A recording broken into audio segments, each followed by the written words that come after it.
Hello students, कैसे हैं आप सब। I hope you all are well.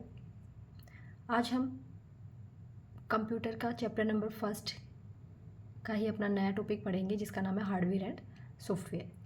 ठीक है, इसमें हमारा एक नंबर सिस्टम वाला टॉपिक है, लेकिन उस टॉपिक को हम बाद में एक्सप्लेन करेंगे। वो थोड़ा सा प्रैक्टिकल वर्क है जो कि मेरे को आपको प्रॉपर लिख के एक्सप्लेन करना पड़ेगा। तो पहले हम थ्योरेटिकल पोर्शन कर लेते हैं। सबसे पहला हमारा जो टॉपिक है फ़िलहाल सॉफ्टवेयर एंड हार्डवेयर। इससे पहली वाली वीडियो में आपने कंप्यूटर के ब्लॉक डायग्राम के बारे में पढ़ा था। आज हम पढ़ रहे हैं अपना हार्डवेयर एंड सॉफ्टवेयर। चलो स्टार्ट करते हैं। जो हमारा कंप्यूटर है ना, वो बेसिकली 2 पार्ट्स में डिवाइड है, मतलब कि 2 पार्ट्स को मिला के तभी काम हमारा कंप्यूटर में हो जाता है। सबसे पहले हमारा हार्डवेयर, एक होता है हमारा सॉफ्टवेयर। हार्डवेयर क्या है? कंप्यूटर सिस्टम के जितने भी फिज़िकल यूनिट हैं, जिसको हम देख सकते हैं, जिनको हम छू सकते हैं, वो सारे हमारे हार्डवेयर कहलाते हैं। जैसे कि मॉनिटर है, सीपीयू है, कीबोर्ड है, माउस है, प्रिंटर, स्पीकर, ये सारे हार्डवेयर के एग्जांपल हैं। मतलब ऐसे डिवाइसेस जिनको हम छू सकते हैं और जिनको हम देख सकते हैं, वो हमारे हार्डवेयर कहलाते हैं। कंप्यूटर में जो हार्डवेयर पार्ट है वो क्या है, विजिबल होता है। नेक्स्ट हमारा सॉफ्टवेयर। सॉफ्टवेयर क्या है? कंप्यूटर से काम करवाने के लिए हमें कंप्यूटर को बताना होगा कि उसे करना क्या है। ठीक है, तो बताने के लिए हमें क्या देने पड़ेंगे, इंस्ट्रक्शंस देने पड़ेंगे। उन सेट ऑफ इंस्ट्रक्शंस मतलब निर्देशों के समूह को ही हम क्या बोल देते हैं, सॉफ्टवेयर बोला जाता है। ठीक है, बहुत सारे सेट ऑफ इंस्ट्रक्शंस जो होते हैं उसको हम प्रोग्राम बोलते हैं। मतलब निर्देश जो हैं उनके ग्रुप को हमने प्रोग्राम बोला है। और प्रोग्राम सॉफ्टवेयर भी हमारा किस पे बेस है, प्रोग्राम पे ही काम करता है। मतलब ऐसे प्रोग्राम जो कंप्यूटर को ये बताएंगे कि उसको करना कैसा क्या है, क्या करना है, कैसे करना है, ये सारी इंस्ट्रक्शंस दी जाती है सॉफ्टवेयर के थ्रू। हार्डवेयर भी तभी काम करेगा जब सॉफ्टवेयर उसको इंस्ट्रक्शंस देगा। मान लिया हमने प्रिंटर अपने कंप्यूटर से अटैच तो कर लिया, लेकिन जब तक हम प्रिंटर का सॉफ्टवेयर इंस्टॉल नहीं करेंगे ना, तब तक हमारा प्रिंटर नहीं चलेगा। ठीक है, तो सॉफ्टवेयर ही हार्डवेयर को क्रियाशील बनाता है। मतलब सॉफ्टवेयर ही है जो हार्डवेयर को वर्किंग कंडीशन में लेके आता है। अगर सॉफ्टवेयर नहीं होगा तो हमारा प्रिंटर नहीं चलेगा, हार्डवेयर नहीं चल पाएगा। एक सिंपल एग्जांपल प्रिंटर का बताया मैंने। कोई भी हार्डवेयर तभी काम करता है जब उससे रिलेटेड सॉफ्टवेयर हम इंस्टॉल कर लेंगे और उसके थ्रू उसको इंस्ट्रक्शंस मिलेंगी। ठीक है, तो सॉफ्टवेयर क्या है, ये इलेक्ट्रॉनिक फॉर्म में होता है जिसको हम ना तो देख सकते हैं ना उसको टच कर सकते हैं सॉफ्टवेयर को, लेकिन हार्डवेयर को हम टच कर सकते हैं, उसको देख सकते हैं। हार्डवेयर और सॉफ्टवेयर का समझ में आया आप लोगों को। अब अपना नेक्स्ट है टाइप ऑफ सॉफ्टवेयर। अब सॉफ्टवेयर के बारे में तो हमने पढ़ा है कि वो प्रोग्राम्स होते हैं जो कि कंप्यूटर को या हार्डवेयर को इंस्ट्रक्शंस देते हैं कि उनको करना क्या है और कैसे करना है। अब सॉफ्टवेयर भी हमारे क्या है, डिवाइड किए गए हैं 2 पार्ट्स में। ठीक है, एक होता है हमारा सिस्टम सॉफ्टवेयर, एक होता है हमारा एप्लीकेशन सॉफ्टवेयर। सबसे पहले हमारा सिस्टम सॉफ्टवेयर। सिस्टम सॉफ्टवेयर क्या होता है, एक प्रोग्राम का एक ग्रुप ऑफ प्रोग्राम्स होता है।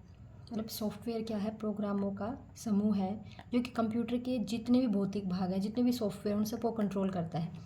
मतलब कंप्यूटर में जितने भी फिजिकल कंपोनेंट हैं या जितने भी हमारे सॉफ्टवेयर हैं, उन सब को कंट्रोल करना, उन सब को मैनेज करने का काम हमारा किसका है, सिस्टम सॉफ्टवेयर का ही है। अगर सिस्टम सॉफ्टवेयर नहीं होगा ना, तो एप्लीकेशन सॉफ्टवेयर का हम यूज़ ही नहीं कर पाएंगे। ठीक है, जैसे कि हमारे पास अगर ऑपरेटिंग सिस्टम नहीं हो, विंडोज़ ऑपरेटिंग सिस्टम हमने डाला है कंप्यूटर में, सबसे पहले आपने देखा होगा हमने नया कंप्यूटर ख़रीदा है तो सबसे पहले उसमें विंडो इंस्टॉल करनी पड़ती है, तो वो क्या एक सिस्टम सॉफ्टवेयर का ही एग्जांपल है। अगर सिस्टम सॉफ्टवेयर नहीं डलेगा तो बाकी की एप्लीकेशन तो काम करेंगी ही नहीं, है ना। तो सिस्टम सॉफ्टवेयर क्या है, हमारा कंप्यूटर को वर्किंग कंडीशन में लाने के लिए हमारा जो मेन कंपोनेंट है वो हमारा सिस्टम सॉफ्टवेयर ही है। तो सिस्टम सॉफ्टवेयर ऐसे प्रोग्राम का कलेक्शंस होता है जो कि कंप्यूटर में जितने भी फिजिकल कंपोनेंट है, जितने भी सॉफ्टवेयर हैं, उन सबको कंट्रोल करता है। ठीक है, ये बहुत ही इम्पोर्टेंट पार्ट होता है हमारे किसी भी कंप्यूटर का। और एक पॉइंट और, ये कंप्यूटर यूजर्स जो कंप्यूटर को यूज कर रहे हैं और कंप्यूटर के जो हार्डवेयर हैं, ठीक है, उन दोनों के बीच में जो काम करता है ना, जो कंट्रोल करता है उन दोनों को, वो हमारा क्या होता है, हमारा सिस्टम सॉफ्टवेयर होता है। ठीक है। और एक एप्लीकेशन सॉफ्टवेयर भी अभी मैंने बताया तभी काम करेगा जब हमारा सिस्टम सॉफ्टवेयर होगा। मान लिया तुमने नए कंप्यूटर में विंडो इंस्टॉल ही नहीं करी तो तुम उस पर काम कैसे कर पाओगे। ठीक। तो सिस्टम सॉफ्टवेयर क्या है, जो कि कंप्यूटर को एक वर्किंग कंडीशन में लेके आते हैं। नेक्स्ट है अपना, तो देखो भाई सिस्टम सॉफ्टवेयर है, उनके कुछ काम यहाँ पे बता रखे हैं। जितने भी सिस्टम सॉफ्टवेयर हैं वो बाकी सॉफ्टवेयर को कंट्रोल करता है। ठीक है। जितने भी यूजर्स हैं या जितने भी कंप्यूटर हार्डवेयर हैं उनके बीच में संबंध स्थापित कौन करेगा, सिस्टम सॉफ्टवेयर। ठीक है ना। एक हमारा यूज़र है, एक हमारा कंप्यूटर हार्डवेयर है, उन दोनों के बीच में जो मैनेजमेंट का काम करेगा वो हमारा कौन होगा, सिस्टम सॉफ्टवेयर होगा। और सिस्टम सॉफ्टवेयर का यूज़ होता है बहुत सारे सॉफ्टवेयरों के निर्माण के लिए भी किया जाता है। कंप्यूटर में जितनी भी सोर्स हैं जैसे कि मेमोरी है, प्रोसेसर है, इनपुट आउटपुट डिवाइस, इन सब को भी कंट्रोल कौन करता है, हमारा सिस्टम सॉफ्टवेयर ही करता है। आ गया समझ में। तो एक ये यूज़र और कंप्यूटर हार्डवेयर के बीच में इंटरमीडिएट का काम करता है सिस्टम सॉफ्टवेयर। चलो अब सिस्टम सॉफ्टवेयर जो है उसके कुछ प्रोग्राम या उसके कुछ एग्जांपल्स यहाँ पे देखो। ऑपरेटिंग सिस्टम हमारा एक सिस्टम सॉफ्टवेयर ही होता है। Utility programme, programming language, language translator, ये सारे हमारे क्या है, सिस्टम सॉफ्टवेयर। ओके।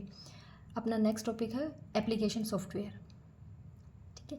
सॉफ्टवेयर दो पार्ट में डिवाइड था, एक हमारा सिस्टम सॉफ्टवेयर था, एक हमारा एप्लीकेशन सॉफ्टवेयर था। सिस्टम सॉफ्टवेयर हमारा क्या करता था, जो मेन जो कंपोनेंट होगा हमारे कंप्यूटर का, जिसके बेस पे ही हमारे एप्लीकेशन सॉफ्टवेयर काम करेंगे। ठीक। अब हम बात करते हैं हमारे एप्लीकेशन सॉफ्टवेयर। अब एप्लीकेशन सॉफ्टवेयर क्या होते हैं, ये ऐसे प्रोग्राम्स का कलेक्शंस होता है जो किसी पर्टिकुलर स्पेसिफिक काम के लिए यूज़ होते हैं। ठीक है ना। जैसे हमने देखा अभी प्रिंटर का सॉफ्टवेयर इंस्टॉल किया तो वो किस लिए यूज़ हुआ, प्रिंटिंग पर्पज़ के लिए, प्रिंटर को वर्किंग कंडीशन में लाने के लिए। तो वो हमारा क्या है, एक एप्लीकेशन सॉफ्टवेयर है। हम गेम खेल रहे हैं तो हमने गेम का सॉफ्टवेयर इंस्टॉल किया तो वो हमारा क्या है, एक एप्लीकेशन सॉफ्टवेयर है। समझ गए ना। तो कार्य के आधार पर इनका निर्माण किसी भी भाषा में किया जा सकता है। आज आपने देखा होगा बैंकिंग में, फैक्ट्रीज़ में, हॉस्पिटल्स में, इंजीनियरिंग में, हर जगह हमारे क्या है, कंप्यूटर के इसे एप्लीकेशन सॉफ्टवेयर का यूज़ किया जा रहा है। तो ये ऐसे प्रोग्राम्स होते हैं कंप्यूटर के जो किसी विशिष्ट काम को या किसी पर्टिकुलर काम को करने के लिए यूज़ होते हैं। जैसे वर्ड प्रोसेसिंग होता है, इन्वेंट्री कंट्रोल है, पे रोल है, रेलवे आरक्षण है। तो वर्ड प्रोसेसिंग का काम क्या है, हमने टाइपिंग वगैरह करनी है, उसमें कुछ लिखना है तो हम किसका यूज़ कर रहे हैं, वर्ड प्रोसेसिंग का काम कर रहे हैं हम। पे रोल का मतलब जैसे सैलरी से रिलेटेड अगर कोई काम है हमारा पे रोल में हो जाएगा। रेलवे आरक्षण, रेलवे रिजर्वेशन है, ट्रेन की टिकट बुक करनी है तो हम किसका यूज़ करेंगे, एक एप्लीकेशन सॉफ्टवेयर के ये एग्जाम्पल है। गेम खेल रहे हैं, गेम के लिए सॉफ्टवेयर इंस्टॉल किया, हमारा एप्लीकेशन सॉफ्टवेयर है।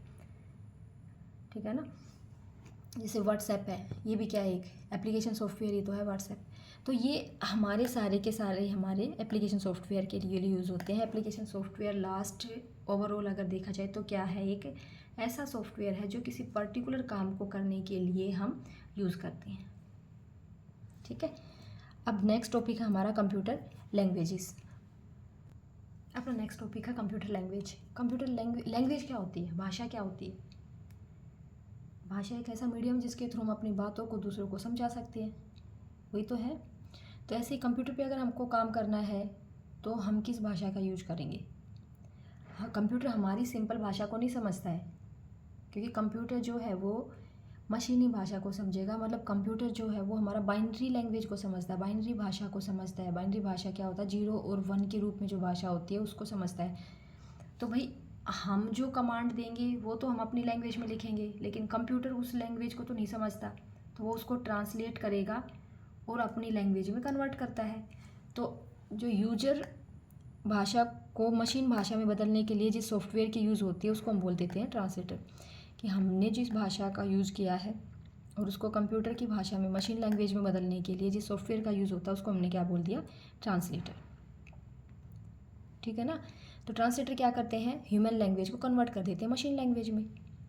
तो हमने कंप्यूटर की जो लैंग्वेज है ना उसको 3 भागों में बांटा हुआ है। सबसे पहली जो थी वो थी मशीन भाषा, निम्न स्तरीय भाषा बोल दो, या फिर इंग्लिश में बोलें मशीन लैंग्वेज या फिर लो लेवल लैंग्वेज। पहले जो मशीन लैंग्वेज जो थी उसको लो लेवल लैंग्वेज भी बोला जाता था। नेक्स्ट है हमारी असेंबली लैंग्वेज, इसको मिडिल लेवल लैंग्वेज भी बोलते हैं, ठीक। और नेक्स्ट तीसरी है अपनी हाई लेवल लैंग्वेज। तीसरी क्या है हमारी? High level language. अब इनके बारे में वन बाय वन स्टडी करते हैं ताकि आप इनसे फेमिलियर हो जाओ कि ये भाषा होती क्या है, इनमें क्या डिफरेंस है, लो लेवल लैंग्वेज में, मिडिल लेवल लैंग्वेज में, हाई लेवल लैंग्वेज में क्या फ़र्क है।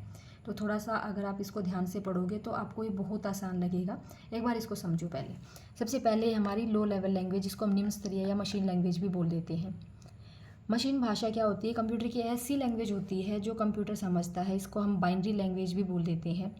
बाइनरी क्या होता है? जिसमें 0 और 1 बस ओनली इन 2 ही डिजिट को समझता है ये, ठीक है। अगर इस भाषा के द्वारा मशीन से सीधे संपर्क होता है, इसलिए इस मशीन भाषा भी बोला जाता है, क्योंकि ये लैंग्वेज ऐसी है जो डायरेक्ट मशीन लैंग्वेज ही होती है, जो मशीन इसको समझता है, तो इसलिए हम इसको क्या बोल देते हैं? मशीन भाषा भी बोल देते हैं। अब भैया ऐसे कोड को याद करना तो बहुत मुश्किल हो जाएगा ना, इंसानों के लिए इसको याद करना बहुत मुश्किल हो जाता था, है ना। तो मशीन भाषा में जो भी, भाई हमें तो इंसान को तो याद करने में दिक्कत है, लेकिन कंप्यूटर के लिए तो ये भाषा ईजी है, वो तो बहुत जल्दी समझेगा, इंस्ट्रक्शंस भी जल्दी मानेगा, तो वो बहुत स्पीड से काम करेगा अगर हम इस भाषा में कमांड दे रहे हैं तब। लेकिन ये वाली भाषा इंसानों के समझ में नहीं आएगी, ठीक है। मान लिया हमने कीबोर्ड में ए टाइप कर दिया, है ना, तो कंप्यूटर इसे मशीन भाषा में बदलेगा और तब जाके इस पर काम करेगा, समझ गए। तो कंप्यूटर जो है वो हमारा मशीन लैंग्वेज पे ही काम करता है। तो सबसे पहली जो भाषा थी वो मशीन भाषा ही थी। इसमें जो इंस्ट्रक्शंस, जो निर्देश दिए जाते थे वो 0-1 के रूप में ही दिए जाते थे, ठीक है। और भाई मशीन लैंग्वेज में हमने इंस्ट्रक्शंस दी तो इसकी स्पीड भी क्या होगी? ज़्यादा होगी, तो इस वजह से ये कंप्यूटर जो थे वो काफ़ी तीव्रता से काम करते थे, ठीक। अच्छा, मशीन लैंग्वेज के बाद जो लैंग्वेज आई, जो भाषा आई, वो आई संयोजन भाषा या असेंबली भाषा। अब मशीन वाली भाषा जो थी उसको याद करना इंसानों के लिए बहुत मुश्किल था, उसमें कैसे तो वो कमांड दे, हर चीज़ को याद रखना पड़ता था, कोडिंग बहुत ज़्यादा मुश्किल हो जाती थी। तो उसकी कमियों को दूर करने के लिए कौन सी भाषा का यूज़ करना शुरू किया गया? असेंबली भाषा का। इसमें 0-1 के जो बाइनरी भाषा के जो संकेत थे ना, उनको कन्वर्ट किया गया किसमें? न्यूमेरिक कोड में, मतलब कि सांकेतिक भाषा में, ठीक है। एज कंपेयर टू 0-1 इनको याद करना थोड़ा सा आसान था, ठीक है।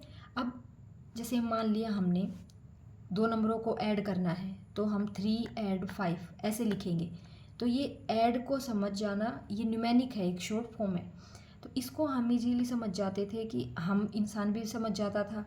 लेकिन इसके लिए क्या था कि इन कोड को याद रखना पड़ता था हमें, CLA क्लियर करना है, ये सब्ट्रैक्ट करना है, ये होल्ड करना है, तो इनको याद रखना पड़ता था, है ना। तो अब कंप्यूटर तो इनको भी नहीं समझता ना, तो इसको भी कन्वर्ट करेगा वो इसी वाली लैंग्वेज में, 0-1 वाली में ही। तो इस मतलब कि असेंबली भाषा को मशीन लैंग्वेज में बदलने के लिए जिन प्रोग्राम का यूज़ किया जाता था वो क्या होते थे? हमारे असेंबलर। वो क्या होते थे? असेंबलर। तो इस कोड को, मतलब कि असेंबली भाषा को मशीन भाषा में बदलने के लिए किसका प्रयोग किया जाता था? असेंबलर का। तो इस भाषा में भी कंप्यूटर के लिए काम करना फिर भी ठीक था, इसमें तो सबसे अच्छा, कंप्यूटर के लिए तो सबसे अच्छी यही भाषा थी, लेकिन ह्यूमन इसको नहीं याद कर पाता था। फिर ह्यूमन ने सोचा चलो इसको न्यूमेरिक फॉर्म में ले लेते हैं, निमोनिक कोड में, लेकिन कंप्यूटर तो फिर भी उसको कन्वर्ट करेगा, है ना। तो एज कंपेयर टू दिस, यहाँ पे गति जो है मशीन की थोड़ी सी कम हो जाती थी, ठीक है। अब नेक्स्ट है अपना हाई लेवल लैंग्वेज। अब हाई लेवल लैंग्वेज क्या हुई? अब असेंबली लैंग्वेज में कुछ कमियां थी। इसमें क्या कमियां थी कि इस भाषा में अगर हमने प्रोग्राम लिखना है ना, तो मशीन को हार्डवेयर की भी जानकारी होनी आवश्यक थी, कि कौन से हार्डवेयर पे हम काम कर रहे हैं, ठीक है। तो ये थोड़ा सा कॉम्प्लिकेटेड हो जाता था कि सॉफ्टवेयर की भी नॉलेज हो, हार्डवेयर की भी नॉलेज हो। अब हम किस पे आ गए? हमारी हाई लेवल लैंग्वेज पे। हाई लेवल लैंग्वेज इसको हिंदी में बोल देते हैं उच्च स्तरीय भाषा। अब असेंबली भाषा की जो कमियां थी उनको दूर करने के लिए हमने कौन सी लैंग्वेज का यूज़ करना शुरू कर दिया? उच्च स्तरीय भाषा। इसका विकास हो गया था उस टाइम पे। इसमें कोड के स्थान पर अंग्रेजी भाषा में निर्देश दिए जाते हैं, जो अंग्रेजी भाषा इंसान जो है वो इजीली समझ पाता है। इसमें जो प्रोग्राम जो है उसको समझना, उसको लिखना बहुत ईजी हो गया था इंसानों के लिए, लेकिन ये मशीन पे आधारित भाषा नहीं है, इसलिए इसको मशीन लैंग्वेज नहीं बोला जाता। अब इंसान तो इसको ऐसे लिख रहा है, इंसान तो क्या कर रहा है, इसको लिख रहा है, लेकिन इस भाषा को कंप्यूटर तो नहीं समझ पाएगा। तो कंप्यूटर इस भाषा को समझ पाए तो ये क्या करेगा, कंप्यूटर जो है वो इस भाषा को बदलेगा किस में, मशीन लैंग्वेज में। तो कंपाइलर और इंटरप्रेटर का यूज़ करके इस भाषा को मशीन भाषा में कन्वर्ट कर देते थे। और आजकल जो है हमारा हाई लेवल लैंग्वेज का यूज़ होता है। कुछ उच्च स्तरीय भाषा के एग्जांपल हैं, सी है, C++ है और जावा वगैरह, ऐसी बहुत सी भाषाएं हैं जो हमारी हाई लेवल लैंग्वेज के अंदर है। विजुअल बेसिक है, C++ है और एडवांस जावा है। बहुत सारी लैंग्वेज है जो उच्च स्तरीय भाषा के लिए आजकल यूज होती है। Got it. आज हम एक टॉपिक और कवर कर लेते हैं, छोटा सा टॉपिक है अपना लैंग्वेज ट्रांसलेटर। कंप्यूटर लैंग्वेज के साथ में हम लैंग्वेज ट्रांसलेटर वाले टॉपिक को और कंप्लीट कर लेते हैं। लैंग्वेज ट्रांसलेटर क्या होता है, जो इस एक भाषा में दिए गए निर्देश को दूसरी भाषा में कन्वर्ट करने का जो काम है वो लैंग्वेज ट्रांसलेटर का काम है। ऐसे प्रोग्राम जो एक भाषा में निर्देश स्वीकार कर अन्य भाषा में उसके समतुल्य निर्देश तैयार करते हैं, उनको हम क्या बोल देते हैं, लैंग्वेज ट्रांसलेटर। अभी अभी आपने पीछे पढ़ा था कि जो हमारी असेंबली लैंग्वेज थी या हाई लेवल लैंग्वेज थी, उसको किस में कन्वर्ट करना था, मशीन लैंग्वेज में। कौन कर रहा था, असेंबलर या फिर कंपाइलर। ठीक है, तो लैंग्वेज ट्रांसलेटर्स जो हैं उसके कुछ उदाहरण दे रखे हैं, जैसे कंपाइलर है, इंटरप्रेटर है और असेंबलर है। ये लैंग्वेज ट्रांसलेटर ही हैं। सबसे पहले बात करते हैं कंपाइलर। ये एक सिस्टम सॉफ्टवेयर होता है, सिस्टम सॉफ्टवेयर आपने पढ़ा था अभी अभी, ठीक है, जिसका उपयोग उच्च स्तरीय भाषा मतलब हाई लेवल लैंग्वेज को मशीन लैंग्वेज में कन्वर्ट करने का काम होता है। हाई लेवल लैंग्वेज को मशीन लैंग्वेज में कन्वर्ट करने का काम किसका है, कंपाइलर का है। कंपाइलर क्या करता है, हमने मान लिया पूरा प्रोग्राम लिख दिया 10-15 लाइन का, ये सारे की सारी लाइन्स को एक साथ स्कैन करके और एक ही साथ इसको क्या कर देता है, कंपाइल कर देता है। कंपाइल करने के बाद जिस भी लाइन में मिस्टेक है उस पर्टिकुलर लाइन नंबर को दिखा देता है और वो उस गलती को भी दिखा देगा कि लाइन नंबर 5 में आपकी ये गलती आई है। ठीक है ना। कंपाइलर द्वारा प्रोग्राम निष्पादन के समय प्रोग्राम का मेमोरी में होना जरूरी नहीं है। मतलब कि जब कंपाइलर जब प्रोग्राम को कंपाइल कर रहा है ना, तो ज़रूरी नहीं है कि प्रोग्राम हमारा कंपाइल जो मेमोरी में ही हो। बस इस लाइन को छोड़ो, आप बस ये याद रखना, जो कंपाइलर है हमारा एक सिस्टम सॉफ्टवेयर है जो हाई लेवल लैंग्वेज को लो लेवल लैंग्वेज में कन्वर्ट करता है और वो पूरे प्रोग्राम को एक साथ ही कन्वर्ट कर देता है। और जिस भी लाइन में मिस्टेक होगी उसका लाइन नंबर और जो गलती है वो आपको दिखा देगा। नेक्स्ट हमारा इंटरप्रेटर। इंटरप्रेटर क्या होता है, ये वो लैंग्वेज प्रोसेसर होते हैं जो ये भी क्या करते हैं, हाई लेवल लैंग्वेज को कन्वर्ट कर देते हैं लो लेवल लैंग्वेज में। लेकिन कंपाइलर क्या था, पूरे प्रोग्राम को एक साथ करता था। इंटरप्रेटर क्या करेगा, लाइन बाय लाइन, पहले एक लाइन को देखेगा, अगर उसमें कोई मिस्टेक है तो उसमें एरर दिखा देगा, फिर दूसरी लाइन को देखेगा, मिस्टेक नहीं है तो स्कैन कर देगा, फिर तीसरी लाइन पे जाएगा, इस तरीके से। ठीक है, अब देखो, पंक्ति दर पंक्ति मशीनी भाषा में परिवर्तित करते हैं। ये पूरे के पूरे कंप्यूटर के प्रोग्राम को एक साथ कन्वर्ट करते थे, लेकिन ये क्या करते हैं, हाई लेवल लैंग्वेज की भाषा में लिखा हुआ जो प्रोग्राम है उसको लाइन बाय लाइन किस में कन्वर्ट करते हैं, मशीन लैंग्वेज में। उनको हम इंटरप्रेटर बोलते हैं। किसी भी पंक्ति में अगर मिस्टेक है तो वो तत्काल उसको रिप्रेजेंट कर देता है इंटरप्रेटर जो है। अब यहाँ पे जब ये इंटरप्रेटर काम कर रहा है ना, तो उस टाइम पे ये प्रोग्राम हमारा मेमोरी में होना ज़रूरी है, लेकिन कंपाइलर के टाइम पे प्रोग्राम मेमोरी में हो भी सकता है, नहीं भी हो सकता, तो इसको कोई फ़र्क नहीं पड़ेगा। नेक्स्ट हमारा असेंबलर। असेंबलर क्या करता है, ये असेंबली भाषा में लिखे हुए प्रोग्राम को मशीन भाषा में कन्वर्ट करता है। असेंबलर भी क्या है, हमारा सिस्टम सॉफ्टवेयर। तीनों ही हमारे सिस्टम सॉफ्टवेयर हैं। जैसे ऑपरेटिंग सिस्टम हमारा एक सिस्टम सॉफ्टवेयर था, वैसे कंपाइलर, इंटरप्रेटर, असेंबलर भी हमारे सिस्टम सॉफ्टवेयर हैं। असेंबलर एक बार में एक पंक्ति को मशीन भाषा में परिवर्तित करता है। ठीक है ना। इन दोनों का काम था हाई लेवल लैंग्वेज को मशीन लैंग्वेज में बदलना, और इसका काम है असेंबली लैंग्वेज को मशीन लैंग्वेज में बदलना। ये भी लाइन बाय लाइन ही काम करता है। ठीक है, आज की वीडियो के लिए इतना ही। नेक्स्ट हम अपना टॉपिक पढ़ेंगे ऑपरेटिंग सिस्टम के बारे में। आज आई होप आपको ये वीडियो पसंद आई होगी। अगर आपको ये वीडियो पसंद आई है तो वीडियो को लाइक शेयर एंड सब्सक्राइब जरूर करना। Thank you for watching, keep learning.